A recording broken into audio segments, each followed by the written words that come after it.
बड़े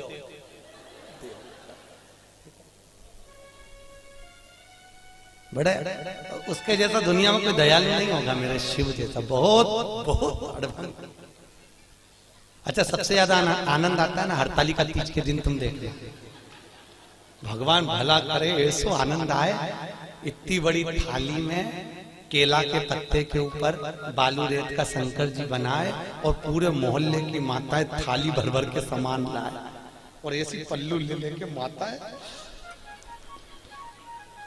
ककड़ी, भुट्टा, नरियल सब शंकर जी पे, बेल पत्ती, पत्ता पत्ती, धतूरा, सारा सामान शंकर जी पे और सब सामान।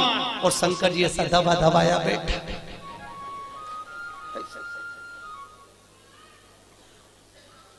पार्वती जी बोली हटाऊं क्या? शंकर जी बोले धरे रहने दे, अब तो सुबह 4 बजे हटेगा। और ये पूरी रात भजन गाती फिरे, तांबा का हंडा तातो धरो पानी। शंकर जी बोले रहने दे, सुबह से लेकर शाम तक में 25 बार नहा दी।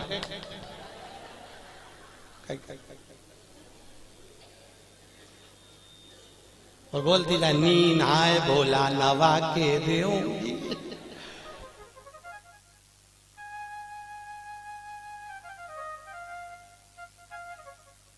इससे ज्यादा आनंद आवे तो कावड़ यात्रा में तुम देखना, और ऐसी भीड़ और लोग कावड़ ले लेके और भगवान पे जो गंगा जल फेंके।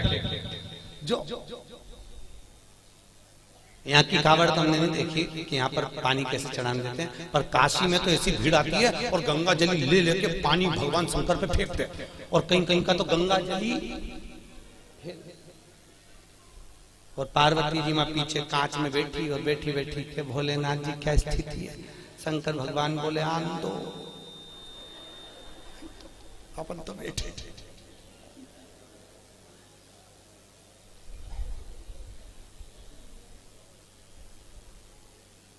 बहुत दूर से आए,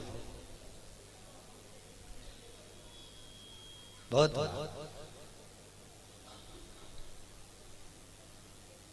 और आनंद इतना रहे ना हरतालिका तीज के दिन। माताएं दो सुबह से लेके 12:30 बजे तक बहुत अच्छी दिखती है। सुबह से दोपहर के 12:30 बजे तक। 12:30 के बाद तो पलंग पे मिलती पट्टा बांध के।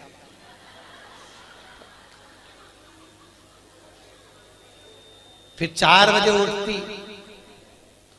फिर जाके नहा के बाल,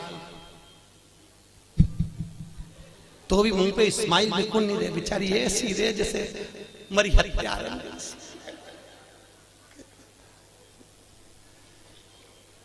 और फिर भी फोन लगा के पूछती रहती, चाची जी पंडित जी कितनी बजे आएगा, पंडित जी कितनी बजे आएगा। और पहली पूजन पे चाय पी गई।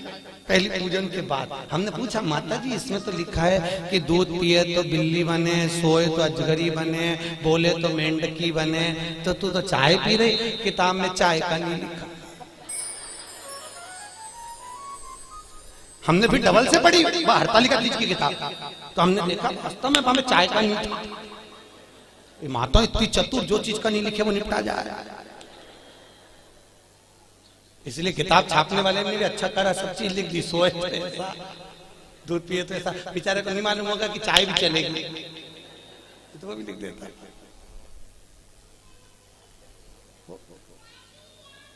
महाराज शिव करुणा सागर, उसके बराबर दुनिया में कोई करुणा नहीं कर सकता।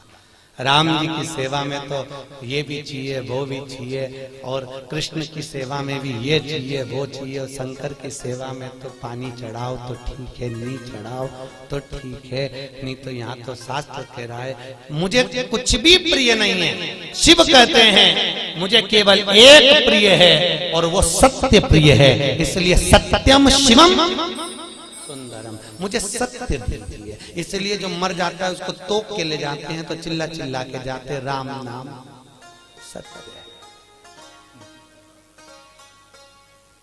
दुनिया के लोग इसलिए चिल्ला के ले जाते हैं कि इसको स्वीकार कर लेना, इसी ने सत्य बोला है, हम तो यूं ही झूठेले ला रहे। हमारा काम तो इकट्ठा करके तुम्हारे यहाँ छोड़ना। असत्य ना मानो, सत्यमय जीवन को जियो।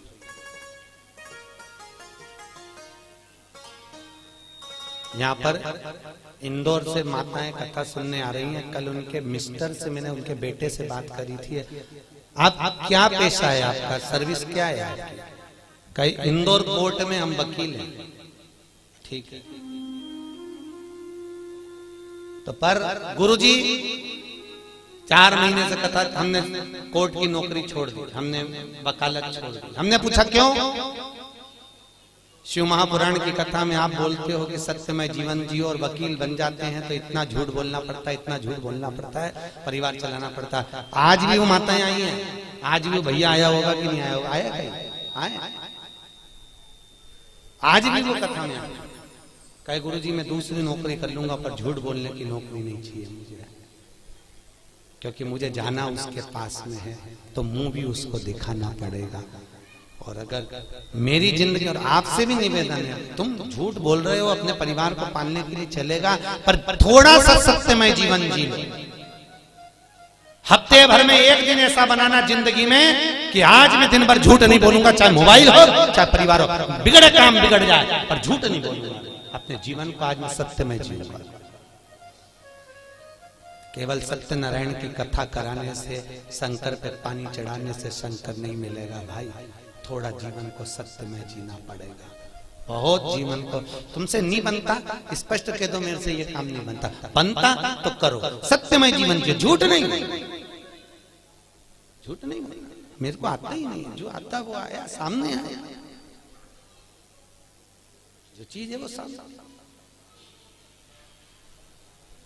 सत्यमय जीवन जियो, बहुत अच्छा लगेगा आपको। आपकी जिंदगी में आप सुंदरता प्राप्त करें। सत्यम शिवम सुंदरम, अगर सत्य बोलोगे तो शिव मिलेगा, और शिव मिल गया तो जीवन सुंदर हो जाएगा। क्यों जीना सत्यता में?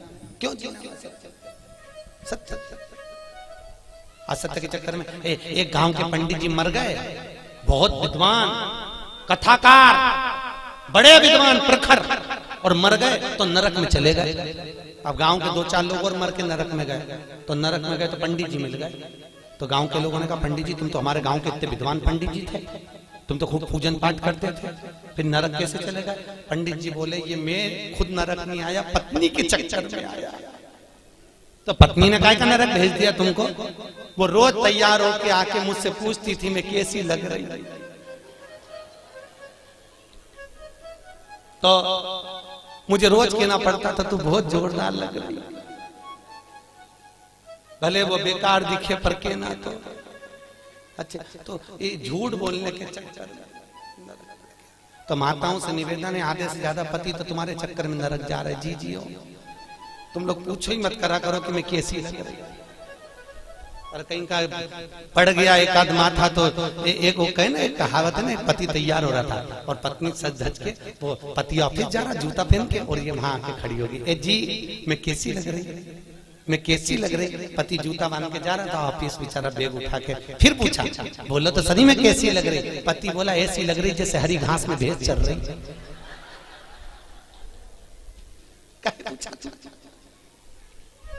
पूछा ही क्यों? भगवत तत्व की शरणागति है महाराज। जीवन में थोड़ा सत्यमय जियो, सत्यम शिवम। अच्छा, बहुत कथा कह रही है, भूत बावन भूतेश्वर भोलेनाथ ने ब्रह्मा जी को श्राप दिया। देवताओं ने मिलकर ब्रह्मदेव के लिए आदर करा, भगवान शंकर की पूजन करी। भगवान शिव ने कहा नारायण ये ब्रह्मा जी का सिर कटा है, ब्रह्मा जी के कटे हुए सिर से बट वृक्ष उत्पन्न होगा। कौन सा वृक्ष? बट वृक्ष, बड़ का पेड़। और इस बट वृक्ष के नीचे कोई देवता की पूजन नहीं होगी, होगी तो केवल पितरों की पूजन होगी। और मैंने इस ब्रह्मा के मुख को बड़ का पेड़ बनाया है, इसलिए मैं इस पेड़ के नीचे विराजमान रहूंगा। मेरा नाम बटकेश्वर महादेव रहेगा। कौन सा महादेव? बटकेश्वर। यहां पर भी होंगे बटकेश्वर महादेव कहीं ना कहीं। महाराज बड़केश्वर महादेव, जो घर में चिड़चिड़ापन रहता है, क्रोध रहता है, झगड़ा होता है, क्लेश मचा होता है, घर में शांति नहीं रहती, तो बड़केश्वर महादेव के मंदिर में जो जलाधारी होती है, उस जलाधारी में अपना नाम और गोत्र बोलकर बेलपत्री की डंडी को फंसाकर उसमें 1 लोटा पानी और दूध चढ़ाकर आ जाइए, घर में शांति हो जाती है, कभी क्लेश नहीं मचेगा। सोमवार की अष्टमी के दिन यह क्रम किया जाता है। कौन से दिन? जम के बोलिए। सोमवार की अष्टमी, बटकेश्वर महादेव के मंदिर। बटकेश्वर शिव को भगवान ब्रह्मा का मुख बड़का हो गया। समय आया, ब्रह्मा जी ने सृष्टि की रचना आगे बढ़ गई। भगवान विष्णु ने ब्रह्मा जी से कहा, ब्रह्मदेव सृष्टि की रचना करिए। शंकर जी से पूछा, ब्रह्मा जी ने सृष्टि कैसी रचना है? भगवान भोलेनाथ ने अपना अर्धनारेश्वर स्वरूप का दर्शन दिया। आधा पुरुष आधा स्त्री, आधा शिव आधा पार्वती के रूप में भगवान दर्शन दिए और कहा, इस रूप को ब्रह्मा जी देख लो और ऐसी सृष्टि की रचना कर दो। आधे पुरुष आधे स्त्री बना दो। ब्रह्मा जी पुरुष और स्त्री का निर्माण कर रहे थे। उन्होंने कहा, शंकर जी ने कहा आधा पुरुष आधा स्त्री बना दो, तो ब्रह्मा जी ने दोनों को भेले करके बना दिया। शंकर जी और पार्वती जी का जो स्वरूप का दर्शन करा तो पुरुष और स्त्री को दोनों को जोड़कर बना दिया। जैसे जोड़कर बनाया तो ब्रह्मा जी ने चारों तरफ किन्नरी किन्नर उत्पन्न कर दिए। चारों तरफ किन्नरों की सृष्टि हो गई। सबसे पहली पृथ्वी पर अगर कोई सृष्टि की रचना हुई थी तो उसके निर्माता ब्रह्मा, और ब्रह्मा ने अगर पहली सृष्टि रची थी तो वो किन्नर की थी। किनकी सृष्टि थी? जम के बोलिए। किन्नरों की सृष्टि। चारों तरफ किन्नरी किन्नर हो गए।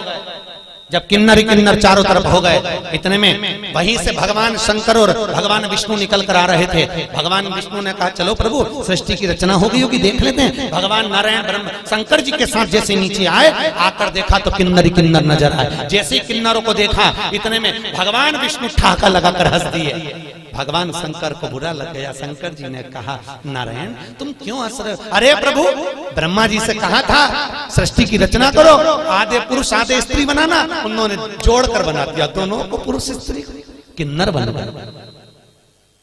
शंकर भगवान बोले, गलती किससे नहीं होती? ब्रह्मा से गलती हुई है तो सबरेगा सुधरेगा, पर ब्रह्मा जी से गलती हुई है, पर भगवान नारायण तुम इन किन्नरों पर हंसे हो, तुम्हें भी पृथ्वी पर जाकर किन्नर बनना पड़ेगा। किसको?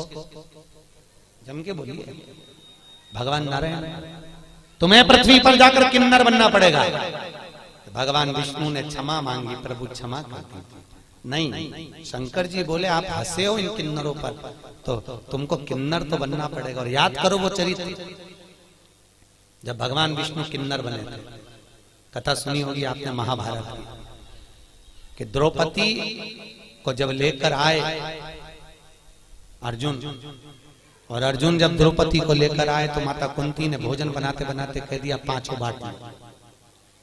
अर्जुन ने कहा, द्रौपदी मेरी माँ ने कहा है तुम्हें 5 पतियों की पत्नी बनना पड़ेगा। द्रौपदी ने कहा बन जाऊंगी, पर शर्त एक है, एक एक पति के साथ में 1-1 साल रहूंगी, और मेरे पति के कमरे में अगर कोई दूसरा पति आ गया तो उसको 5 वर्ष के लिए बन जाना पड़ेगा। अगर आप मंजूर करते हो तो मैं 5 पतियों की पत्नी बनने को तैयार हो जाता। द्रौपदी ने 5 पतियों के साथ में फेरे लिए, रहने लगी। आज भीम के साथ में द्रौपदी रह रही थी, और भीम के साथ द्रौपदी रह रही, और इतने में अर्जुन के पास में एक ब्राह्मण आकर बोला, अरे महाराज मेरे बच्चे को शेर उठाकर ले गया, बचाइए मेरे बच्चे को। और इतने में अर्जुन गया, मेरा गांडीव कहाँ है? गांडीव तो भीम के कमरे में था। और अर्जुन गया और भीम के कमरे से गांडीव लेकर आ गया, और लेकर आया, बच्चे को बचा लिया। पर द्रौपदी हाथ जोड़कर खड़ी हो गई, तुम्हें 5 साल के लिए बन जाना पड़ेगा। अर्जुन 5 वर्ष के लिए बन चले गए। नागों की कन्या उलूपी के साथ में अर्जुन ने शादी कर ली। अर्जुन का एक लड़का हो गया जिसका नाम था अरावण। क्या नाम था? जम के बोलो। अरावण। क्या नाम है? अरावण। अर्जुन का लड़का हो गया। अर्जुन वापिस आ गए। जब कौरव और पांडवों का युद्ध चालू हुआ तो कुरुक्षेत्र की भूमि, युद्ध की भूमि को प्रसन्न करने के लिए चंडी को प्रसन्न करना था, और चंडी को प्रसन्न करने के लिए नियम था कि कि जब युद्ध प्रारंभ होगा तो दोनों तरफ से परिवार में से एक एक बलि देना पड़ेगा किसी व्यक्ति की। कौरव तो खुश हो गए, हम तो 100 भाई, एक मर गया तो 99 बच जाएंगे, पर पांडवों का क्या होगा, 5 में से एक मर गया, 4 ही बच पाएंगे। भगवान कृष्ण को नींद नहीं आ रही, बेचैनी बनी हुई है। अर्जुन से कहा, अर्जुन तुम 5 में से किसी को मरता हुआ नहीं देख सकता। अर्जुन ने कहा, स्वामी किसी को तो मरना पड़ेगा, बलि तो देना है चंडी को प्रसन्न करने के लिए परिवार का। कौन देगा बलि? एक मरना। अर्जुन याद कर, तू वन गया था तो तेरा लड़का हुआ था, तू जा उस लड़के को लेकर। अर्जुन गया वन में, जब तक लड़का बड़ा हो गया था रावण, उसको लेकर आ गया। रावण, हमें युद्ध में तुम्हारी जरूरत है। उसने कहा, पिताजी चिंता मत करो, मैं तुम्हारे लिए प्राण देने को तैयार हूं, मरने को तैयार हूं। रावण आया, भगवान द्वारकाधीश ने कहा, रावण तुम कहते हो कि मैं प्राण देने को तैयार हूं, तुम्हारे प्राण चाहिए। रावण कहता है, युद्ध के मैदान में मैं मरने को तैयार हूं दादा, मैं मर जाऊंगा। भगवान कृष्ण ने कहा, युद्ध के मैदान में तुमसे युद्ध नहीं लड़वाना, चंडी को प्रसन्न करने के लिए कौरव और पांडवों में से एक एक बलि जाना है। कौरव अपने भाई की बलि दे रहे हैं तो हमको तुम्हारी बलि देना है। रावण कहता है, दादा मरने को तैयार हूं, परंतु एक दिक्कत है। क्या? अगर मैं कुंवारा मर गया तो ना तो मुझे पिंड मिलेगा ना मुझे तर्पण मिलेगा। 16 सनात का भोजन कभी कुंवारे मरे हुए व्यक्ति को प्राप्त नहीं होता, जो कुंवारी अवस्था में मर गया। ना तो मुझे पिंड मिलेगा ना तर्पण मिलेगा। मैं आहूत बन जाऊंगा, मैं वासुक बन जाऊंगा, मैं फिरता फिरूंगा प्रेत योनि में, मेरी मुक्ति नहीं होगी। एक काम करिए, मेरी शादी कर दो, फिर मैं मर जाऊंगा। भगवान ने कहा, अर्जुन देखो, कल इसकी बलि चढ़ना है और एक रात के लिए इसकी शादी करना है, जल्दी लड़की ढूंढो। पूरे हस्तिनापुर में लड़की ढूंढी पर लड़की नहीं मिली। रात्रि के 11 बज गई, कन्या प्राप्त नहीं हुई। भगवान को चिंता लग गई, अगर इसका विवाह नहीं होगा तो ये मरेगा नहीं, और मरेगा नहीं तो बलि कौन की चढ़े। तो भगवान कृष्ण को याद आया कि मुझे शंकर जी ने किन्नर बनने का श्राप दिया था। शंकर भगवान के वचन को निभाने के लिए भगवान एक रात के लिए उस रावण के पत्नी बन गए। आज भी किन्नरों की शादी होती है एक घड़े से, एक रात का विवाह होता है उनका। उस घड़े का नाम रहता है रावण। क्या नाम है? किन्नरों के पति का नाम है रावण।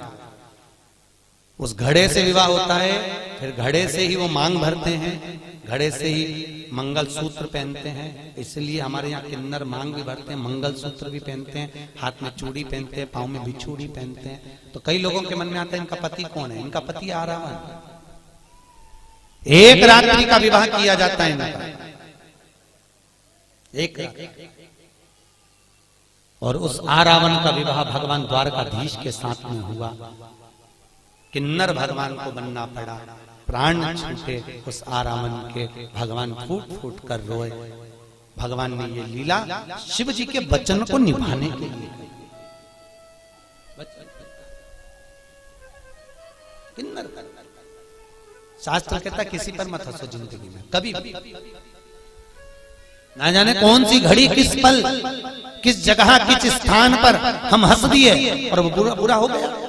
ना हंसिए, अपने को प्रसन्न रहना है, अपनी जगह पर रहिए। अपने को अलमस्त रहना, अपनी जगह पर रहिए। पर किसी को देखकर, किसी को उंगली उठाकर, किसी की ओर निगाह कर कर हमारे चेहरे पर प्रसन्नता का भाव नहीं होना चाहिए। उसको ना जाने कब ठेस पहुंच जाए। प्रसन्न भाव बहुत। आज ब्रह्मा जी तुमने सृष्टि की रचना ठीक नहीं करी, इसलिए आज भी हिंदू धर्म की रीति है, भगवान शंकर का अर्धनारीश्वर स्वरूप का फोटो मंदिर में लगा सकते हो, आश्रम में लगा सकते हो, पर घर में अर्धनारीश्वर स्वरूप का फोटो नहीं लगाया जाता। शंकर के आधे शिव और पार्वती का स्वरूप। कौन सा स्वरूप? जम के बोलिए, अर्धनारीश्वर। घर में नहीं लगता वो फोटो। अगर आपको लगेगा तो कहीं आश्रम में लग जाए, कहीं मंदिर में लग जाए, कहीं अन्य जगह पर लग जाए, और घर में अर्धनारीश्वर स्वरूप का फोटो नहीं लगाया जाए। फोटो नहीं लगा। अर्धनारीश्वर स्वरूप का दर्शन सृष्टि की रचना का फिर निवेदन करा। ब्रह्मा जी ने अपनी जंघा से मनु और शत्रुपा को प्रकट करा, उन्हीं की सृष्टि आगे बढ़ी। उत्तान पात प्रियवत कन्या देवहूति प्रसूति आहुति हुई, और कन्या प्रसूति का चरित्र वर्णन किया गया जो दक्ष प्रजापति के साथ में दिया। माता प्रसूति के गर्भ से कई बच्चों का जन्म हुआ, कई बच्चों ने जन्म लिया, पर जितने बच्चे लड़कों ने जन्म लिया उनको देवऋषि नारद ने सत्कर्म में लगा दिया, सबको भजन में लगाया, कीर्तन में लगाया, सबको सत्संग में लगाया।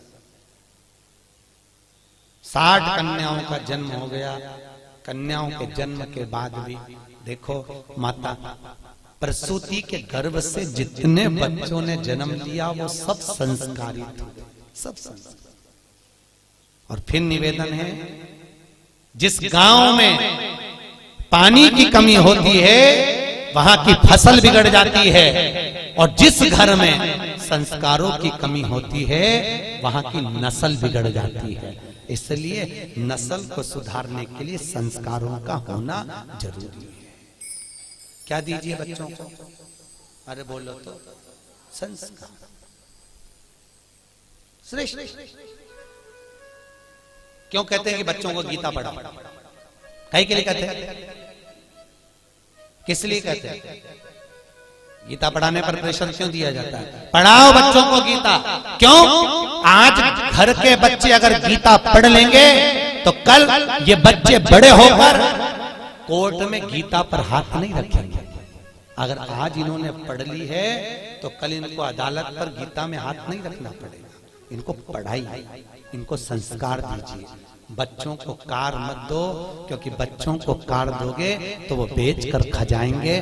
बच्चों को संस्कार दोगे तो कारों की भी लाइन लगा देंगे। अगर और कार जब शोभा देती है जब उनमें संस्कार हो महाराज। धन जब शोभा देता है जब आपके भीतर नम्रता हो साहब। मालूम पड़े पैसा बढ़ गया और अभिमान बढ़ गया, अहंकार बढ़ गया तो भगवान भी कहते हैं बढ़ने दो, बढ़ने दो। होता है, कई लोग कहते हैं महाराज हमारा पड़ोसी कभी अगरबत्ती नहीं लगा, हमारा पड़ोसी कभी मंदिर नहीं जा, और 4 चौगुना बढ़ते चले जाए।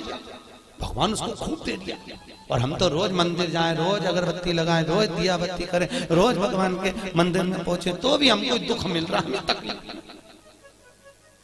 कहते कि नहीं कहते लोग? हम ही कष्ट में, हम ही परेशान। हम मंदिर जाते हैं, हम मंदिर जाएं तो भी हम परेशान, और हमारा पड़ोसन, हमारी देवरानी, हमारी जेठानी, हमारे रिश्तेदार कभी मंदिर नहीं जाते, तो वो तो बढ़ते जा रही है, बढ़ते जा रही है। तो ये चरित्र शिव महापुराण में लिखा है। एक बार भगवान विष्णु देवऋषि नारद के साथ पृथ्वी पर निकले। अच्छे से समझ लेना कि तुम्हें दुख क्यों मिल रहा है, और जिसको भगवान ने दिया तो उसको और क्यों दे दिया। अच्छे से समझ। विष्णु और लक्ष्मी, विष्णु और नारद निकले। निकलते समय नारद जी ने भगवान नारायण से कहा मुझे भूख लग रही है बहुत। भगवान ने कहा मुझे भी भूख लग रही है। सामने सेठ जी का घर है, चल वहां से कुछ खा लेते हैं। सेठ जी क्या पहुंचे, ब्राह्मण का रूप रखा। सेठ जी भिक्षाम देही, सेठ जी भिक्षाम देही। सेठ जी पान चबाते चबाते बाहर निकल कर आए, क्या है? हमें भूख लग रही है महाराज, कुछ होए तो दे दीजिए। सेठ जी बोले तुम्हारा बाप रख के गया जो तुमको दे दो, निकलो यहां से बाहर, फिर ही फोकट गए, चलो। सेठ जी ने धक्के मारकर निकाल दिया। नारद जी भगवान नारायण से बोले प्रभु बहुत घोर अपराध हुआ है, अपना अपमान हुआ है, श्राप दो इसको, देव श्राप। ये सेठ कंगाल होना चाहिए, भिखारी होना चाहिए, देव श्राप। भगवान नारायण ने पीछे मुड़कर देखा, दोनों हाथ उठाकर कहा जा 4 चौगनी लक्ष्मी और बढ़े, तू और करोड़पति बनता चले जा, और धनपति बने। देवऋषि नारद ने भगवान विष्णु को देखकर कहा उसने तुम्हारा अपमान करा, उसने तुम्हें अपशब्द कहा, और तुम उसको क्या करो 4 चौगनी लक्ष्मी और बढ़े। वो पहले से तो सेठ और सेठ बन जाए। हाँ बनने दे, चल। नारद जी को बुरा लग गया और आगे गए। भगवान के भूख लग रही, क्या करें? सामने बुढ़िया का मकान था, झोपड़ा। आवाज लगाया, माँ भैया हमको भूख लगी है। माता जी ने आकर आसन बिछाया, बिछाकर कहा मैं तुम्हारे लिए पानी लाती हूँ। पानी लाई। क्या बात है? हमको भूख लग रही है। बूढ़ी अम्मा ने कहा महाराज जी हमारे यहाँ तो कुछ है नहीं, केवल एक गाय है, उसी गाय का दूध मैं लेती हूँ, उसी गाय का दूध बचा है, तुम दोनों ले लो। अभी लाती हूँ। गौ माता का दूध लाकर भगवान नारायण और नारद को दिया, दोनों ने पिया, पीकर चले। नारद जी ने कहा कितनी अच्छी माता है, कितनी सेवा करिए प्रभु, इसको आशीर्वाद दीजिए, खूब आगे बढ़े। बेचारी के यहाँ कुछ भी नहीं है, केवल एक गाय है, केवल एक गाय, आप आशीर्वाद दीजिए। भगवान ने पीछे पलट कर देखा, दोनों हाथ उठाकर भगवान विष्णु बोले जा तेरी गाय मर जा, जा तेरी गाय मर जा। अब पहले से दुखी थी और दुख। देवऋषि नारद को बुरा लगा। नारद जी ने कहा प्रभु जिसको तुमने अपशब्द कहना था उसको अपशब्द नहीं कहा, और बेचारी बुढ़िया ने तुमको दूध पिलाया, बेचारी बुढ़िया ने तुमको पानी पिलाया, और तुम उससे क्या कह रहे उसकी एक गाय और वो भी मर जाए, क्यों? भगवान बोले नारद तू मेरी लीला कभी नहीं समझ सकता, नारद तो मेरी लीला को नहीं समझ पाएगा। नारद ये जो बुढ़िया है ना, ये दिन रात मेरा भजन करती है, दिन रात मुझको भजती है, और अंतिम में इसके जब प्राण छूटेंगे, अगर इसकी गाय जीवित रहेगी तो इसके प्राण उसमें अटके रह जाएंगे। मेरी गाय किसके पास जाएगी, कसाई नहीं काट दे ना जाने के, तो मैं इसके मरने से पहले इसका जंजाल मिटाना चाहता हूं, इसलिए मैंने कह दिया तेरी गाय मर जा, तुम निर्मल मन से मेरे पास आ, मेरी होकर तो दूसरा जन्म नहीं होगा। और सेठ जी को धन बढ़ने का इसलिए कहा, अभी तेरे पास धन था और करोड़पति बन जा, तू पैसे को जोड़ जोड़ के जब मरेगा तो सांप बन के उसी घर में बैठा रहेगा, मेरे पास तक नहीं आएगा, बैठ और जोड़ और बढ़े और बाद में सब बने तो मेरे पास इसको दिया। कई लोग हमको मकान दिखाने ले जाते महाराज, कई लोग जैन साहब, कई लोग मकान दिखाने ले जाते हैं, और मकान दिखाने जब ले जाते हैं ये हमारे बड़े बेटे का रूम है, अच्छा ये छोटे का बेडरूम, अच्छा और ये मंजिले, अच्छा ये बेटी का, महाराज ये रूम हमारा, अच्छा। और उसी रूम में हॉल में एक छिपकली चिपकी थी। कौन चिपकी थी? छिपकली। हमने छिपकली को देखा तो हमसे जजमान ने पूछा महाराज आप रूम नहीं देख रहे, छिपकली को देख रहे। हमने कहा जैसे तुम कह रहे हो ये मेरा है, उसी तरह छिपकली भी कह रही ये मेरा है।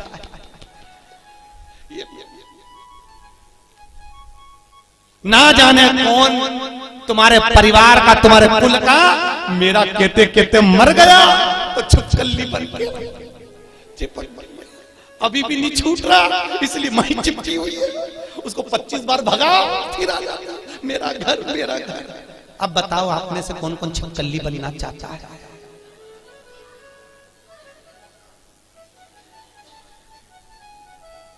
अरे बोलो तो री मोहनपुरा की जीजी हो, अच्छा कौन छिपकली?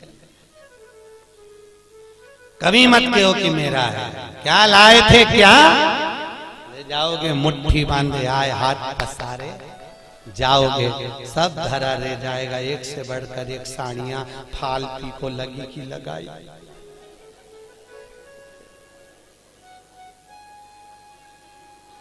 फिर जाते जाते ऊपर से याद आएगी पीली वाली तो पीली तुम्हारी पीली रह गई। और यमराज से कहोगे मुझे 3-4 दिन और जिंदा कर दे, मैं पीली पहन लूं फिर मर जाऊं।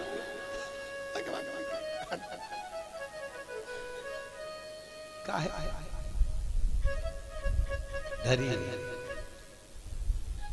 पड़ी और जाएगा जब यहां से कुछ भी ना पास होगा, 2 गज कफन का टुकड़ा तेरा लिबास होगा, केवल 2 गज और कुछ भी। कितनी जगह ट्रेन में सफर कराया? अरे बोलो तो जम के, रिजर्वेशन कराया, सीट मिली थी, सोए थे, बस उतनी जगह जिस सीट पे सोए थे। और दूसरी की सीट पे चढ़ने की कोशिश भी मत करना, सामान फेंक देगी। उतनी और उतनी सी जगह, और उसके बाद में भी जगत का झमेला। काकी ने ऐसा बोल दिया, चाची ऐसी बोल दी, बुआ जी ऐसी बोल दी, उन्होंने ऐसा बोल दिया, रोए रोए मरी जा रही। और कितना भी रो लो, आखिरी का फोटो में तो स्माइल देना ही पड़ेगा जो दीवार पे टंगेगा। और माला प्लास्टिक के फूल की ऐसी, और डॉक्टर स्माइल देती रहेगी। और वो फोटो के बाद में 16 शराब में नीचे उतरेगा, और नीचे उतर के फिर खीर और पूड़ी को ऐसे मल